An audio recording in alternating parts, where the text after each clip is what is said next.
Hello everyone, most of you know me as Ocean Dragonoid, and I play Aqua Force. Lots and lots and lots and a lot more and a lot of Aqua Force. Oh yeah, and here's the deck profile.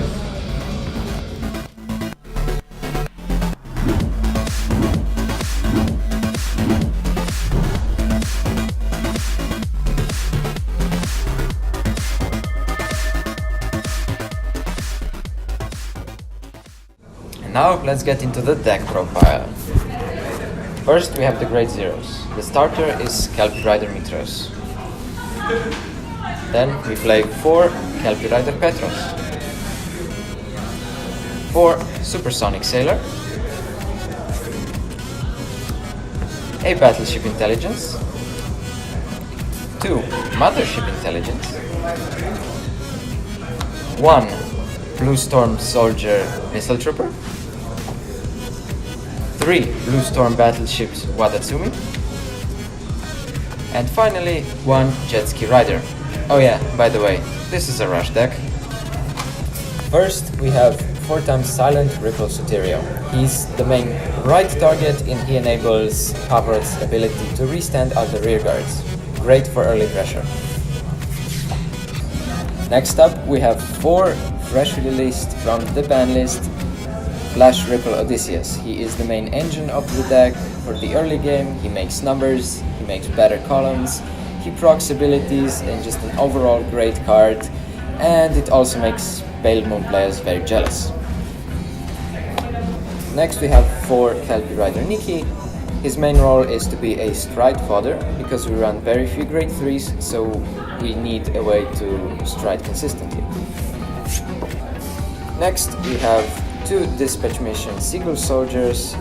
He is there purely to make bigger numbers, help in the early game, and make better numbers in the late game. And finally, 1 Battle Siren Orthea. She's a great card for the final push, but she is useless early game, so we only play 1 for consistency reasons.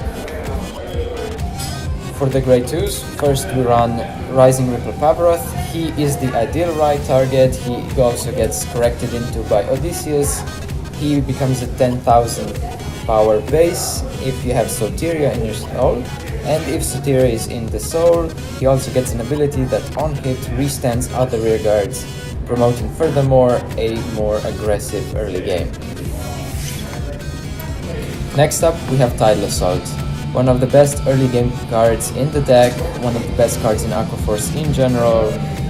He restands on his own, we rely on him for the aggression through the entire game. Next up we have 2 Battle Siren Callista. Her ability is that on hit, if it's the 4th battle, for a counterblast she gets to restand another unit and give it 5,000 power. This is a uncommonly used card, but it's great at promoting strong early game pushes. And finally, the card that combos most well with Odysseus, Tidal Rescue Sea Turtle Soldier. Basically free value and works great with Odysseus. And for the grade 3s, all we run are 4 Supreme Ruler of the Storm, Thavas. He's the only grade 3 we want to ride, and we need more of them also for our starter's ability, which helps us make a stronger push. Onto the G-Zone, we run 2 Alexandros, but we only need 1. We only want to stride once, and he is the best stride in the deck, the first stride. Then we have 2 Blue Wave Armor General Galphilia.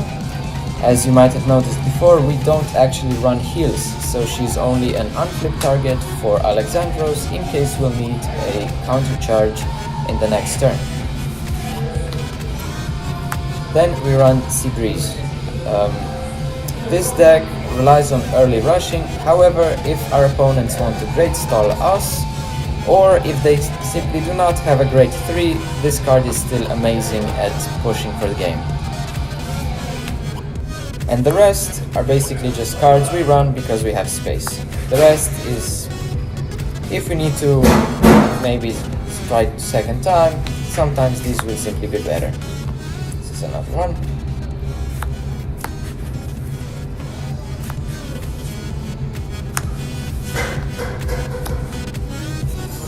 And for the deck list, I made a last minute choice to opt in 2 Seagull Soldiers for more power, but before I played the Penguin Soldier for more draws. This is still a very much viable card for the deck because it is the only other way to add cards to our hand other than drives or just the basic draw of the turn. And in the early game or at the final push, one card can make a huge difference and can basically win the game.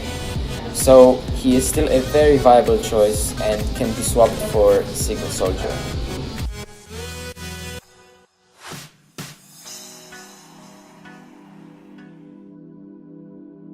As for the deck's general playstyle and what it wants to do and its combo, the general direction of the deck is very simple.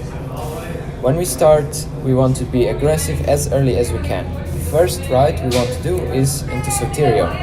Soterio is the one that we want to ride over, and we want him in our soul, and we lose nothing by riding him. If we do not have him, we can also use Odysseus to help find him and place him on the Vanguard Circle. For the grade 2 turn, we want to ride into anything that isn't a Ripple. This is because Odysseus can call this out from the soul later and give it additional power for extra pressure. For example, if we ride into a Tidal Rescue Sea Turtle Soldier, we can get to look at the top of our deck, and if it's a grade 1 or 2, we get to call it to our field, plusing, giving us additional advantage. And then, with Odysseus' ability, we send the card to the soul to search for the real right target, which is Pavroth, and then call out another grade 2, for example the turtle, give it additional power, and call something else from the top of our deck again. So after we are done with our early game, we want to ride into Thavas. After that, we stride with either a Stride Fodder or another copy of Thavas. The only card we really want to ride in is Alexandros. This is then the basic field for the basic finisher combo. If we have any other units on the board, it will only enhance the combo, but this is the basic. Odysseus, however, is not the prominent card here, it's just any unit at all that we can place on the board. So what we're gonna do is we're gonna move these units forward, and we're first gonna attack with these 2 units, one after another, even if they don't hit anything, just to get the right amount of battles. Then is the Vanguard attack. When the Vanguard attacks, because he has a Thavas name, we can trigger Mitros' ability. We will put Mitros in the soul, and then call another Thavas, grade 3, from the deck onto the rearguard circle. After we do our drive checks, and our any hits, damage, and so on, Alexandros will proc his ability. We use a counterblast to choose 2 of our units, stand them, and give them both at least 5000 power because we flip 1 G unit face up for the ability.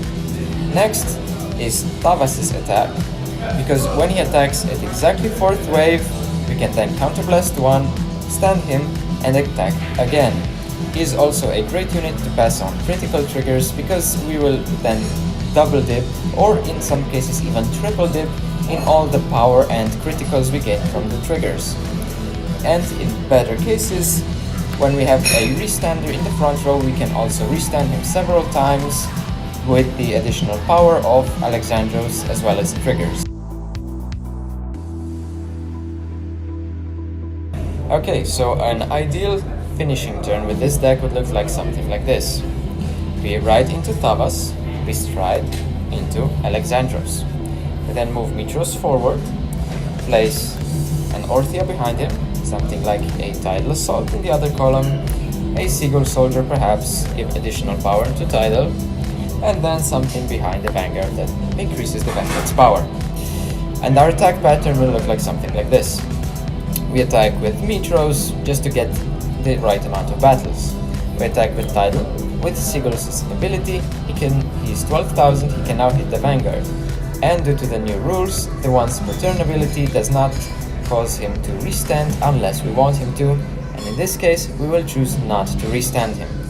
After this, our Vanguard will attack, boosts or other abilities when a Vanguard attack will trigger. Most importantly, Mitros. We push him to Soul because it's exactly the third battle and we do have Thavas on our name. We call out a grade 3 Thavas from our deck. After the drive checks, after the battle, we use Alexandros' ability, Counterblast 1, flip something face up in the G-zone, choose 2 of our units, in this case Thavas and Tidal, stand them and give them both 5000 power because we have 1 face up card in our G-zone. After this, we will want to attack with Thavas as the 4th battle. That is because now when we are at GB2, Thavas' ability will proc on 4th battle exactly, and we can counterblast and restand him again. After that, we can attack with Tidal Assault, choose his ability to proc now, restand him, and then attack again. And after that, we can attack with Thavas again, but this time boosted by Orthia. And after the battle, we use Orthia's ability to counterblast again, Soul Blast 1, and stand him again, giving him minus 5000 power, giving us an additional battle. If we passed any trigger abilities onto Thavas here, we can use that power and those effects 3 times, giving us a very potent finishing turn with minimal investment and maximum output. So this was it for my deck profile. I hope you guys enjoyed it. Unfortunately, I did not do that well in the tournament with it, but most of it was fun, and a lot of opponents said they had a good time playing against it. Even though I didn't really have luck with it at all, I checked like maybe 3 offensive triggers the entire game, but still, even through that and many defensive triggers on my opponent, the games were still close, so the deck can really put out aggression if it wants to. So that was it. If you want to see more videos, check out here, subscribe here. This was Top Deck Heroes, and we'll see you in the next one. Lots and lots and more, lots and lots and lots and lots and lots and lots and lots of Aqua Force.